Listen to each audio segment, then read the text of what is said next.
Hello! In this video I will show you how to install Microsoft Edge browser on OPPO K13x.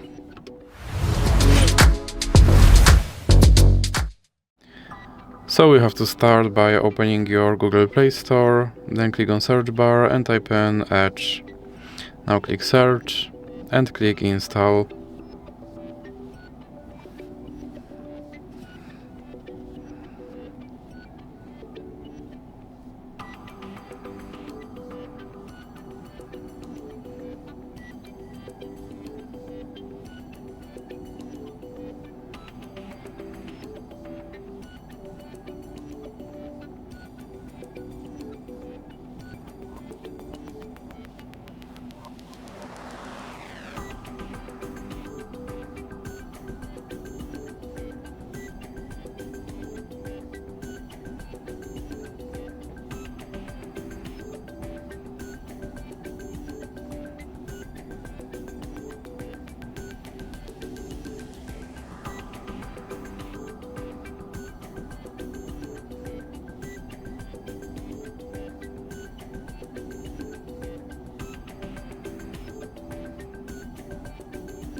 Now you can click open.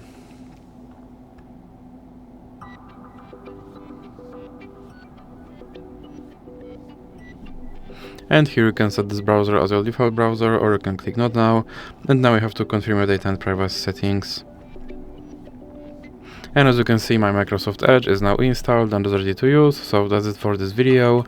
If you liked it, please remember to leave a like and subscribe.